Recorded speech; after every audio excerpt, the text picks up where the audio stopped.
खून दो, मैं तुम्हें आजादी दूंगा। यह प्रसिद्ध नारा दिया था प्रसिद्ध स्वतंत्रता सेनानी सुभाष चंद्र बोस ने। आज 18 अगस्त को सुभाष चंद्र बोस की पुण्यतिथि मनाई जा रही है। सुभाष चंद्र बोस नेताजी के नाम से भी जाने जाते हैं। नेताजी ब्रिटिश शासन के खिलाफ देश के स्वतंत्रता आंदोलन में प्रमुख सेनानियों में से एक थे। इनका जन्म 23 जनवरी 1897 को कटक उड़ीसा में हुआ था। इनकी जयंती को पराक्रम दिवस के रूप में अब मनाया जाता है। यह स्वामी विवेकानंद की शिक्षाओं से काफी प्रभावित थे। 1920 में नेताजी ने सिविल सेवा परीक्षा उत्तीर्ण की, लेकिन भारत के राष्ट्रवादी उथल पुथल के चलते 1921 में वह भारतीय सिविल सेवा से इस्तीफा देकर भारत वापस आ गए। नेताजी महात्मा गांधी के असहयोग आंदोलन में भी शामिल हुए।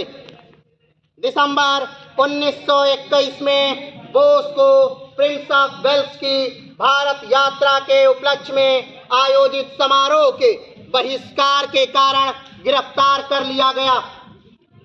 ब्रिटिश शासन का मुकाबला करने के लिए नेताजी ने आजाद हिंद फौज नामक सैन्य रेजिमेंट का नेतृत्व किया। उन्होंने स्वतंत्रता संग्राम में महिलाओं को शामिल करने के लिए अलग बटालियन भी बनाई, जिसका नाम झांसी रेजिमेंट रखा।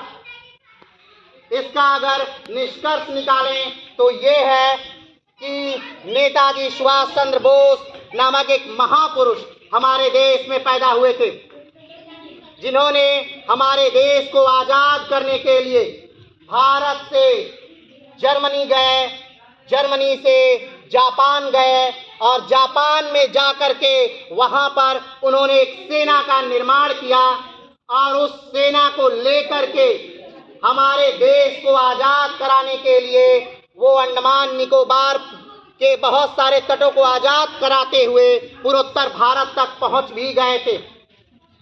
लेकिन कहीं दुर्भाग्य या सौभाग्य कि उसी समय जापान ने आत्मसमर्पण कर दिया, जब 6 अगस्त और 9 अगस्त को नागासाकी और हिरोशिमा पर लिटिल बॉय और फैट मैन नामक बमों को फेंका गया, जिसकी वजह से नेताजी की सेना को जो रसद मुहैया होती थी, जो हथियार मुहैया होती थी जापान सरकार द्वारा, वो कट गई और कहीं न कहीं हमें पीछे हटना पड़ा। उसके उपरांत नेताजी आज भी की तारीख को यानी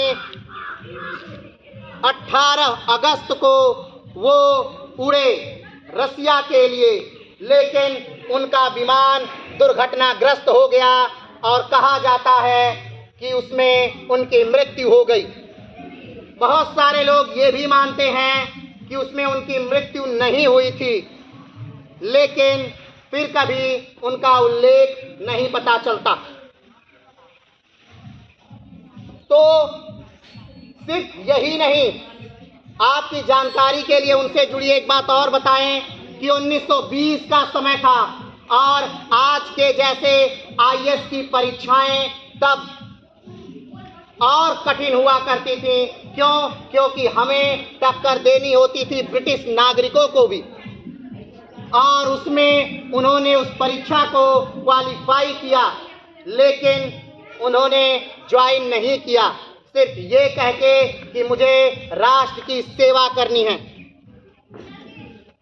जब वो कांग्रेस के एक बार अध्यक्ष थे, तब महात्मा गांधी के मात्र कहने मात्र से उन्होंने अपना अध्यक्ष पद त्याग दिया और उसके बाद राजेंद्र प्रसाद अध्यक्ष बने।